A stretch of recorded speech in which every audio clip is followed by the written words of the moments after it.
2030 का भारत देख रहे हैं आप, और 2030 के भारत पर हम लगातार नए नए चेहरों से बात करते आते हैं। मुद्दे हमारे वही होते हैं, गरीबी, भुखमरी और शिक्षा। इन तीनों ही मुद्दों पर आज भी हम एक नए चेहरे से बात करेंगे, और जिससे हम बात करने जा रहे हैं उनके बारे में बता दूं, मजीद मेमन जी से हम बात कर रहे हैं। राज्यसभा सांसद रह चुके हैं एनसीपी से, और हाल फिलहाल में एआईटीएमसी को बिलोंग करते हैं। साथ ही साथ बता दूं कि एक क्रिमिनल लॉयर रह चुके हैं, बहुत हाई प्रोफाइल केसेस भी इन्होंने हैंडल करे। सर, सबसे पहले तो आपका बहुत बहुत स्वागत है। तो सर, जिस तरह से हम 2030 के भारत की बात कर रहे हैं, गरीबी, भुखमरी और शिक्षा की बात कर रहे हैं, एक सबसे पहला और सबसे अहम सवाल आपसे पूछना चाहती हूँ कि 2030 में आप भारत देश को कहाँ देखते हैं, गरीबी, भुखमरी और शिक्षा के पैमाने पर? देखिए, 2030 यानी लगभग 5-6 साल का अभी अवसर और है। अगर भारत को आप इस दृष्टि से देखें कि 21वीं शताब्दी में पिछले 24-25 वर्षों में भारत ने कितनी प्रगति की है, तो मैं समझता हूं कि किसी भी भारतीय नागरिक के लिए ये गौरव की बात है कि पिछले 25 वर्षों में हमने काफी प्रगति की है और विश्व में अपना एक अच्छा मकाम बनाया है। ये बात इसलिए कि भारत में नेचुरल रिसोर्सेज जो हैं वो काफी खुशनसीबी है भारत की कि भारत के पास नेचुरल रिसोर्सेज हैं। और उसके अलावा सबसे बड़ा जो एक उपलब्धि भारत की है, सबसे बड़ी एक प्लस पॉइंट है, वो ये है कि भारत एक मैन पावर है। हमारे पास जो 140 करोड़ लोग आज बसते हैं भारत में, विश्व में एक बहुत बड़े देश की रूप में, तो ये एक मैन पावर जो हमारा है वो हमें बाकी के देशों से आगे रखता है। ये और बात है कि 140 करोड़ लोगों के लिए सब तभी सुविधाएं पैदा करना, उनकी गरीबी दूर करना, उनको नौकरी का रोजगार मुहैया करना, ये सब कठिन मसले हैं। और उस दृष्टि से भारत में गरीबी भी है आज। और विश्व की जो लिस्ट बनती है कि या तो हंगर लिस्ट बनती है या फिर प्रोग्रेस लिस्ट बनती है, उसमें हम काफी नीचे आते हैं। हमारी जो पोजीशन है वो उसमें बहुत ज्यादा कुछ अच्छी नहीं है। मगर फिर भी मैं समझता हूँ कि आज भारत में जिस तरह का प्रशासन चल रहा है, ये तो हमने 2024 में एक नई सरकार फिर से चुनकर दी है। भारत के 140 करोड़ लोगों ने जिस तरह से 5 वर्ष के काल के लिए एक लोकतांत्रिक व्यवस्था में एक प्रशासन को का निर्माण किया है, कि उन्होंने पिछले 10 वर्ष तक के सरकार चलाई है और ये उनका तीसरा टर्म है मोदी जी का, भारतीय जनता पार्टी की सरकार का। मगर अब जरा मिली जुली सरकार है तो थोड़ा सा बदलाव आया है। और इतना है कि अ, कुछ दंगे या कुछ आपसी धार्मिक चीजों को लोकतांत्रिक जीवन में लाना, इसकी वजह से कहीं कहीं कुछ मसले हुए हैं। जहाँ तक के कानून और व्यवस्था की बात भी है, तो हमने देखा कि हम कुछ ज्यादा सफलता प्राप्त नहीं कर सके। हमारे देश में आज भी महिलाओं पर अत्याचार होते हैं और गुनाह होते हैं तो अदालतें बहुत धीमी गति से चलती हैं, कई वर्षों तक के न्याय नहीं हो पाता। गरीबी रेखा में भी बहुत सारा एक जनता का हिस्सा आज भी पड़ा हुआ है। और अमीर और गरीब के दरमियान जो फर्क है, वो अगर किसी भी देश की प्रगति को आपको नापना हो, तो उस दृष्टि से अमीर और गरीब का के बीच का फर्क जो है वो कम होना चाहिए। लेकिन दुर्भाग्य की बात है कि भारत में पिछले कुछ वर्षों में अमीर और गरीब के दरमियान का जो फासला है वो बहुत बढ़ गया है। और सर, अगर गरीब गरीब ये फासला बढ़ रहा है तो फिर भारत किस तरह से प्रगति कर रहा इसमें आप अगर देखें तो गरीबों की संख्या, बेरोजगारों की संख्या और ऐसे लोगों, बीमारों की संख्या बढ़ी है 140 करोड़ में पिछले कुछ वर्षों में। तो इसके लिए प्रशासन और सरकार पूरी मेहनत करते होंगे, उन्होंने प्लान बनाए हैं, पॉलिसीज बनाई है, लेकिन वहाँ कुछ सफलता खास प्राप्त नहीं हुई है। और जब तक अब 2029 में फिर एक बार जनता को मौका मिलेगा कि वो अपनी सरकार चुने।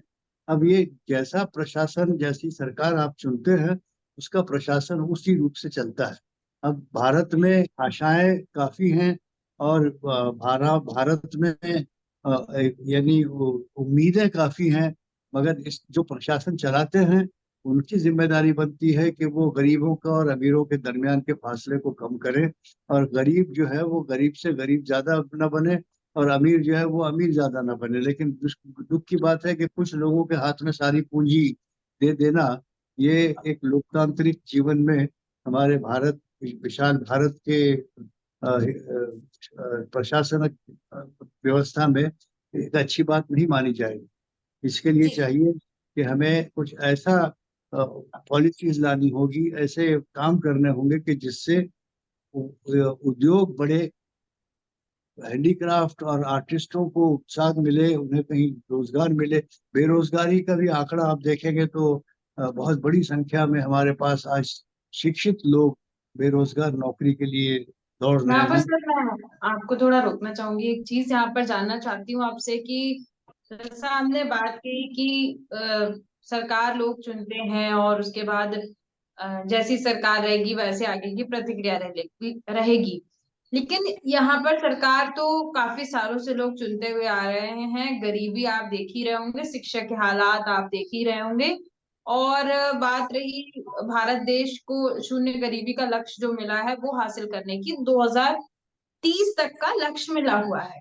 अब अभी का सिनेरियो देखते हुए अगर हम 2030 की कल्पना कर रहे हैं तो जाहिर सी बात है, अगर इस तरीके से सरकार अपना जो है वो काम करती नजर आएगी तो लक्ष्य बिल्कुल भी नहीं प्राप्त हो पाएंगे।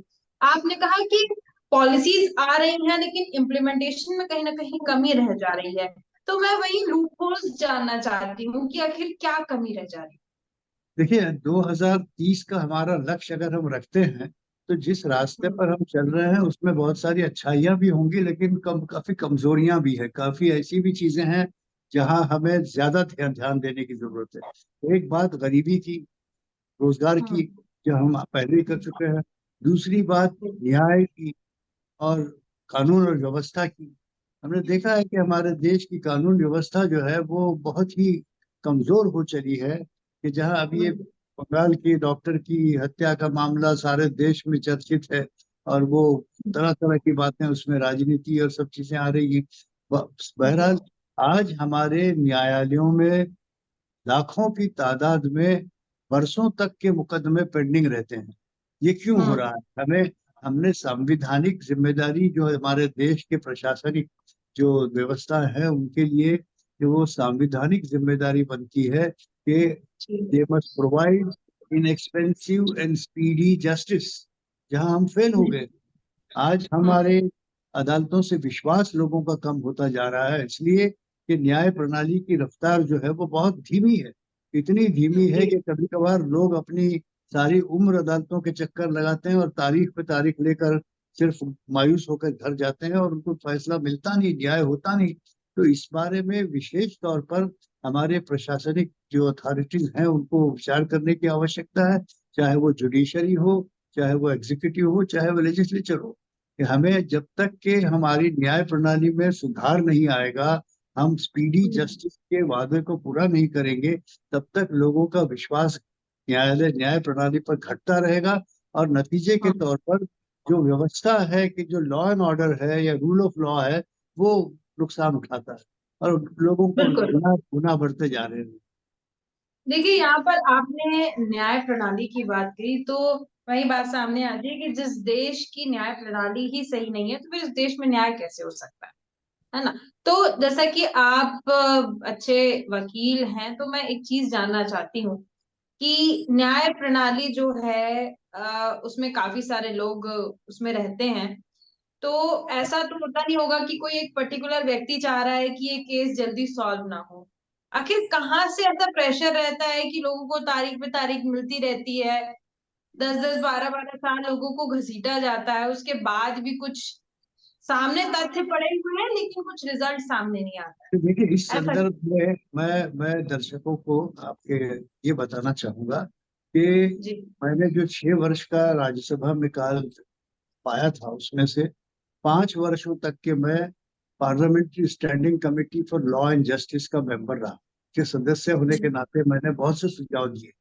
मैंने उसमें सबसे पहली प्राथमिकता इसी को दी है कि इंस्टेंट जस्टिस, प्रॉम्प्ट जस्टिस। अगर justice delayed is justice denied, ये पूरी यूनिवर्स दुनिया भर में ये बात मानी जाती है। तो हमारे यहाँ तो जस्टिस डिलेड तो रूल है, एक्सेप्शन जो है वो प्रॉम्प्ट जस्टिस है। तो अगर आप, इसके कई कारण है। पहली एक चीज तो ये कि सरकार ने, हमारे जो फिनांस मिनिस्टर हैं, उन्होंने बजट में जुडिशरी के लिए कुछ और रकम देने की आवश्यकता है, ताकि कोर्टों का निर्माण हो, जजों की नियुक्ति हो। आज हमारे यहाँ प्रोपोर्शन जो है पॉपुलेशन के मुताबिक जज का, वो बहुत ही पुअर है, बहुत ही कमजोर है। और देशों में जितने लोगों के लिए एक जज होता है, उससे 10 गुना जज लोगों के लिए भी हमारे पास जज नहीं है। हमारे जजों की जो संख्या आज है वो 3-4 गुनी ज्यादा होनी चाहिए। तो ये जजों की नियुक्तियां होनी चाहिए, न्यायालयों के निर्माण होने चाहिए, और फास्ट ट्रैक कोर्टों को बढ़ाना चाहिए। ऑफेंसेस अगेंस्ट वीमेन के बारे में इतना शोर होता है, लेकिन हमारे पास फास्ट ट्रैक कोर्ट नहीं है। मैंने कहा है ये, अब मिसाल के तौर पर लेटेस्ट एग्जांपल, ये कलकत्ता के डॉक्टर की हत्या का गंभीर मामला है। उसमें कहा 15 दिन या 30 दिन में तफ्तीश मुकम्मल होनी चाहिए, उसके बाद 15 दिन या 30 दिन में ट्रायल हो एक सवाल होनी मेरा चाहिए, है, थोड़ा शिक्षा हो थोड़ा जाती है। शिक्षा कटाक्ष अगर तो है आप इसमें। ऐसे मैं व्यक्ति इसमें को, ये कहना अगर आप, चाहूंगी सर कि जो केसेस डिले होते हैं, जैसे कोलकाता का जिक्र बार बार हो रहा है, तो मैं ये जानना चाह रही हूँ, सारे तथ्य सामने रखे हुए हैं, दोषी कौन है जाहिर तौर पे पता होगा, सारी चीजें पता है, लेकिन रिजल्ट नहीं सामने आ रहा है। अगर जस्टिस जो है वो रैपिड होने लगा, विद टाइम होने लगा, तो क्या आपको लगता है गवर्नमेंट को इससे लॉस होगा क्या? देखिए तभी तो सरकार, गवर्नमेंट सामने नहीं है। देखिए सरकार को इस बात पर ध्यान देना चाहिए कि अभी जैसे एक कलकत्ता का तो एक मिसाल है, रोजाना हमारे यहाँ इस तरह की हत्याएं होती हैं, बलात्कार बिल्कुल। होते हैं, डकैतियां होती हैं, सब कुछ होता चलता चला है। जिसे हम्म गंभीर गुनाह जो होते हैं, जिसमें शिक्षा का प्रावधान है कि सजा मौत दी जा सकती है या उम्र कैद दी जा सकती है, कम से कम हम्म ऐसे गुनाहों के बारे में बगैर फास्ट ट्रैक के वो मुकदमे नहीं चलने चाहिए। और तफ्तीशी अमला जो है, हमारे पुलिस वाले हैं या क्राइम जी ब्रांच है या सीबीआई है या दूसरे जो एजेंसीज हैं, उनको भी इस बात की ताकीद कानून के जरिए होनी चाहिए कि आपकी हम्म तफ्तीश जो है वो 6-6 महीने, साल भर और 2-2 साल भर तक न चले। आप हम्म एफएसएल की रिपोर्ट मांगते हैं, आप पोस्टमार्टम की रिपोर्ट, उसके लिए आप महीनों तक दौड़ते रहते हैं। ये सब कौन से जमाने की बात है? अभी तो हमने देखा है कि एडवांस मुल्कों में आज गुनाह हुआ, कल इंक्वायरी हुई, 2 दिन में उसको कोर्ट में खड़ा किया, और चौथे दिन उसको शिक्षा हो जाती है।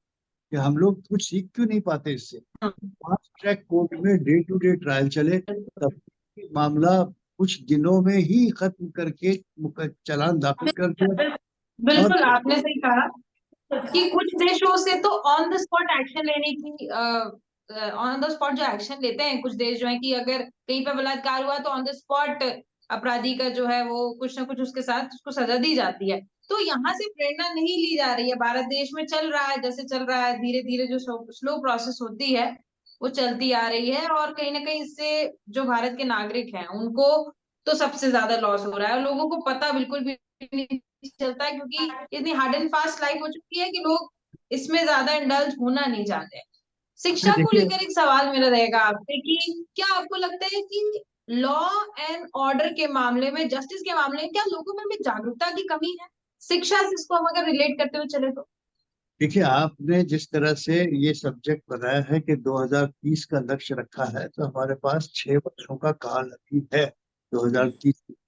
हम अपने देश को अगर जी सुधारना चाहते हैं, वाकई में तरक्की करके डेवलप्ड कंट्रीज की लिस्ट में आगे जगह पाना चाहते हैं, तो हमें अपना फौजदारी कानूनी निज़ाम को बदलना होगा। ये सिर्फ आईपीसी, सीआरपीसी और इंडियन एविडेंस को हिंदी में बदल कर नाम बदल देना या नए कानून ले आने से काम नहीं चलेगा। आपको बिल्कुल। इसके अंदर कमिटी बैठालकर कि किस तरह से गंभीर मुकदमों के फैसले तुरंत किए जा सकते हैं, उस पर गंभीरता के साथ विचार करने की आवश्यकता है। और ये अगर नहीं करोगे तो कहीं से सुधार नहीं होगा। किसी भी देश की सिविलाइज, कितना सिविलाइज्ड है ये देश, इसका नापदंड जो है वो इससे किया जाता है कि उनकी जेलों में कितने लोग पड़े हुए हैं। लाखों की तादाद में हिंदुस्तान की जेलों में लोग पड़े हुए हैं और उनका न्याय नहीं हो रहा है। ये तो बड़ी दुख की बात है। तो सर, जैसे स्नेहा ने भी सवाल किया था, शिक्षा को लेकर बात की थी, तो मैं महाराष्ट्र, क्योंकि आप महाराष्ट्र से बिलोंग करते हैं, तो मैं आपको थोड़ा महाराष्ट्र के ट्रैक पर लाना चाहूंगी और महाराष्ट्र की बात आपसे करना चाहूंगी कि महाराष्ट्र में क्या स्थिति है। जिस तरह से अगर मैं शिक्षा की बात करूं या गरीबी की बात करूं, तो आप महाराष्ट्र को आने वाले 6 सालों में देखते हैं? देखिए, महाराष्ट्र भी इसी देश का एक हिस्सा है। महाराष्ट्र में भी न्याय व्यवस्था का वही हाल है जो और जगहों पर है। कहीं कम है, कहीं ज्यादा है। महाराष्ट्र में भी अभी 4-4 बरस की बच्चियों के साथ बलात्कार किया गया बम्बई में, बम्बई के करीब। तो ये महाराष्ट्र में भी मुकदमे 20-20, 25-25 साल तक बस तय नहीं होते। तो ये तो एक बीमारी जो है वो सारे देश की है, वो चाहे तो वेस्ट ठीक है, बंगाल हो या मैं महाराष्ट्र। समझ रही हूँ सर। ये तो न्याय व्यवस्था की बात हो गई, और जिस तरह से आए दिन अत्याचार होते आ रहे हैं, ये देश भर में चल रहा है और आए दिन चलता रहता है। लेकिन गरीबी, भुखमरी और शिक्षा की अगर मैं बात करूं, तो वहां पर महाराष्ट्र अभी कहाँ पर है? नहीं, देखिए, अच्छा काम अगर हो रहा है तो हम उसकी सराहना करेंगे। आप बीमारी की बात करें या आप शिक्षा की बात करें, जहां भी जिस हम्म। फील्ड में भी अगर कोई सरकार कोई अच्छा काम कर रही है तो हमें उसको सराहना चाहिए, इसमें कोई दो हम्म। राय नहीं है। लेकिन जितनी हमारे देश की डिमांड है, आवश्यकता है, उतना काम जी। नहीं हो रहा है। शिक्षा में भी हम हाँ। पीछे हैं, हम लोग चिकित्सा में भी पीछे हैं। अस्पतालों में लोग मर जाते हैं, पहुंच नहीं पाते अस्पताल तक, एम्बुलेंसेस कम है, अस्पतालों में व्यवस्थाएं कम है। गाँव में, शहरों को छोड़ दीजिए आप, लेकिन महाराष्ट्र के भी रिमोट गांव में आपको बड़े अस्पताल नहीं मिलेंगे, बड़ी शिक्षा बिल्कुल। के क्लासेस नहीं मिलेंगे, स्कूल्स नहीं मिलेंगे, कॉलेजेस नहीं मिलेंगे। तो इसमें भी बहुत सारा काम करने की आवश्यकता है। और 2030 तक के हमारे पास समय है कि अगर हम इस फील्ड पर गंभीरता के साथ विचार करें तो जरूर कुछ हो पाए। बिल्कुल सर, बिल्कुल। और मैं एक चीज जानना चाहूंगी। ऐसा देखा गया है अक्सर, अगर किसी पर्टिकुलर कम्युनिटी की मैं बात करूं, माइनॉरिटी कम्युनिटी की बात करूं, तो शिक्षा के क्षेत्र में मुस्लिम्स अक्सर कहीं ना कहीं थोड़ा पीछे देखे गए हैं बाकी माइनॉरिटी कम्युनिटी से, जैसे जैन हुए, सिख्स हुए। अगर आपकी मैं बात करूं, तो आपने भी मुस्लिम्स के लिए रिजर्वेशन डिमांड किया था, अगर मैं गलत नहीं हूं तो, एजुकेशन के सेक्टर में। तो आखिर ऐसा क्यों क्यों मुस्लिम्स मतलब कहीं थोड़े पीछे देखे जाते हैं? देखिए, ये इसको मैं ये जो आपकी बहस जो आपने छेड़ी है, इसको समाप्त करते समय मैं यही कहूंगा कि ये नहीं कि हम पीछे चले गए हैं, हम रेस हाँ। में हैं बिल्कुल। पूरे विश्व के साथ में हम बिल्कुल रेस में हैं। और उस रेस में हम थोड़े कमजोर कहीं पड़ते नजर आ रहे हैं, तो वहां हमें अपनी रफ्तार को बढ़ाना होगा ताकि हम रेस जीत सकें, हम आगे बढ़ सकें। हमारे पास अगर 6 वर्ष का अभी काल है, आज भी अगर हम अपना रवैया थोड़ा चेंज करें और अपनी प्राथमिकताओं को समझें और उन प्राथमिकताओं के को सामने रखते हुए कदम आगे बढ़ाएं, तो मुझे लगता है 2030 में भारत एक महान देश बन सकता है। धन्यवाद। Thank you so much sir, हमारे साथ जुड़ने के लिए और तमाम जानकारी के लिए।